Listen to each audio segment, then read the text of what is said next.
vanhu votaura zvavanoda, vamwe voti aiwa ZANU-PF yourayana, vanhu voti aiwa ngavachiparara ngavafe nokuti taneta nekutambudziwa, nokuti vanotaura mashoko aya pamusoro penhau dzabuda dzidzi aiwa top CIO director dies declared national hero. Aiwa sarapinda munhau idzi zvizere, aiwa ndokurudzira bva wasubscribe wolike wotina on the bell icon. Tichipinda munhau panonyorwa pachinzi president has declared director of investigation in the president's department NACHAMISA a national hero.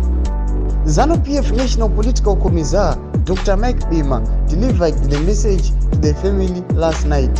Home Affairs and Cultural Heritage Minister Kazembe said they will be meeting the family for burial arrangements, which will be announced in due course.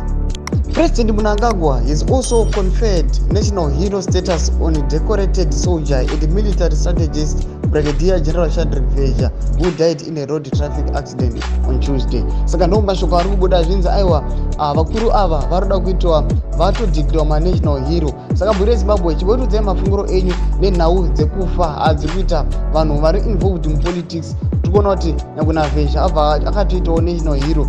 CIO director weku-CIO wakaitawo kuti national hero. Chibotudzai mafunguro enyu ine comment section medu. Saka na subscribe kulike chinotina on the bell icon. Pamoja na Zanu kupa pano pa Serious Live.